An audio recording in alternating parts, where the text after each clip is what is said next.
नमस्कार साथियों, मैं शशि राणा स्वागत करता हूं आपका आपके अपने YouTube चैनल पर।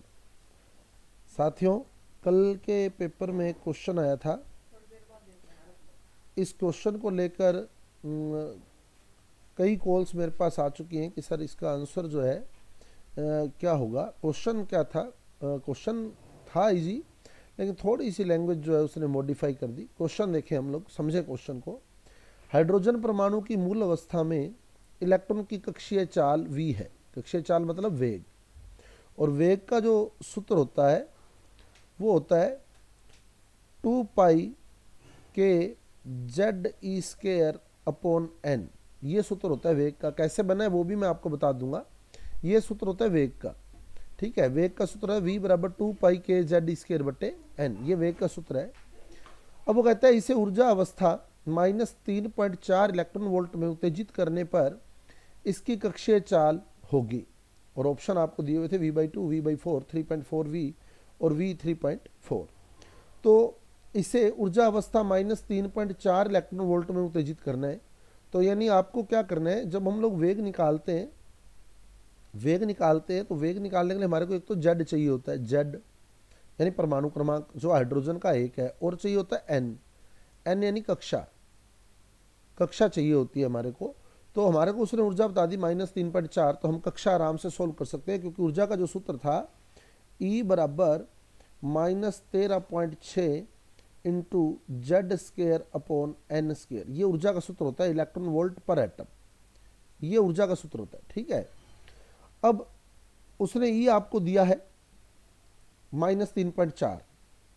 E दिया है आपको -3.4। वैसे तो सीधा ही पता लग जाना चाहिए आपको कि -13.6 से -3.4 अगर आप बनाना चाहते हैं, जेड का मान 1 है, तो आपको यहाँ एन स्केयर की जगह 4 रखना पड़ेगा, क्योंकि -13.6 बटे 4 अगर आप करोगे तब आपका उत्तर -3.4 आएगा। यानी एन स्केयर की जगह आप 4 रखोगे तो एन बराबर 2 आएगा। यानी दूसरी कक्षा की वो बात कर रहा है। फिर भी आप पूरा सोल्व कर सकते हैं।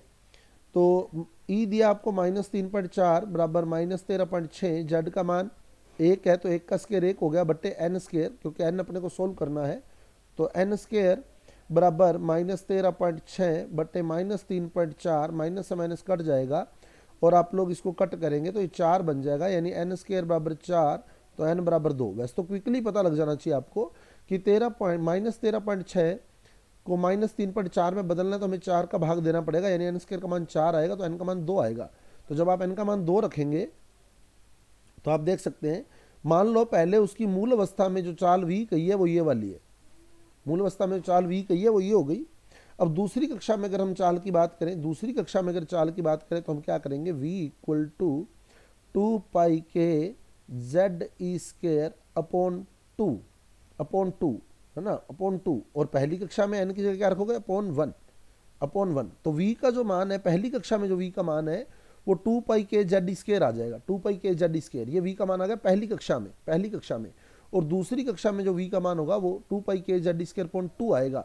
यानी पहली कक्षा के वेग का आधा। पहली कक्षा का वेग ये था 2 पाई के जेड स्केयर, और v2 जो आएगा वो पहली कक्षा के वेग का आधा आएगा, यानी v1/2 आएगा। तो इस हिसाब से इसका जो आंसर रहेगा वो फर्स्ट आंसर रहेगा। हालांकि मैंने ये बता भी दिया स्टूडेंट को कि v/2 आएगा, लेकिन कैसे, हाउ, तो वो आप क्लियर कर ले। सुबह से इस क्वेश्चन को लेकर काफ़ी क्वेरी आ रही है।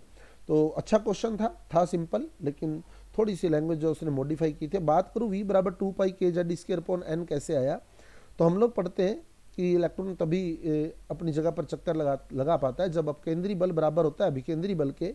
यानी के Q1 Q2 upon R square बराबर होता है mv स्केयर अपॉन आर के। और Q1 Q2 का जब अपने मान रखते हैं तो K Z square upon R square बराबर mv स्केयर बट्टे आर हो जाता है। आर से आर कट जाता है, ये आर इधर मल्टीप्लाई में आ जाता है। तो के जेड स्केयर बराबर एम वी स्केयर आर, और एम वी स्केयर आर को मैं लिख सकता हूँ के जेड स्केयर बराबर M V R into V. M V R का मान होता है बोहर मॉडल के अनुसार एन एच अपॉन 2 पाई। तो के जेड स्केयर बराबर N H upon 2 pi into V.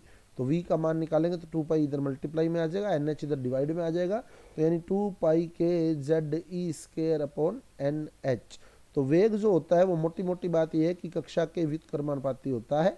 तो पहले कक्षा 1 थी, पहली स्थिति में कक्षा 1 थी, और दूसरी स्थिति में कक्षा 2 हो गई तो वेग जो है कक्षा के व्युत्क्रमानुपाती है, यानी कक्षा अगर दुगनी हुई है तो वेग आधा हो जाएगा, v/2 हो जाएगा। तो ये उस क्वेश्चन का आंसर है। उम्मीद करता हूँ आपको समझ आया होगा। अगर समझ आया है तो आप मेरे वीडियो को शेयर कीजिए, मेरे चैनल को सब्सक्राइब कर दीजिए, और साथ ही ऐसे ही अदर क्वेश्चन भी अगर आपको लग रहे हैं कि डाउट में है तो आप बिल्कुल सेंड कर सकते हैं, उनका आंसर जो है आपको फुली एक्सप्लेन मिलेंगे। Thank you.